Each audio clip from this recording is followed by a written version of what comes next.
Hey everyone, I hope you're doing well. In this video, I'm going to show you how you can check your profit and loss in Robinhood. So first thing you need to do is open up your Robinhood app, and then you just have to scroll down, and under this stocks option, you will find all of your stocks that you currently have in your account, such as your Apple stock, Microsoft stocks, or any other stocks. Now from here, you have to select the stocks that you want to check your profit and loss. So I will just select GM from here. Now on this page, you have to scroll down, and then you will find these two things. First is 2 days return and total return.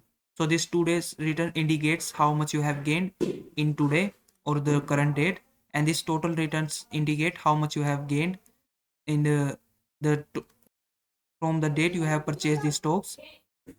So if you have made some profit, it will indicate as a plus before the amount, and if you have made any losses, it will display the minus icon. So that is how you can check your profit and loss. So you can follow this process to check your profit loss for any stock. So I hope this video was helpful. Please like this video and subscribe to my channel.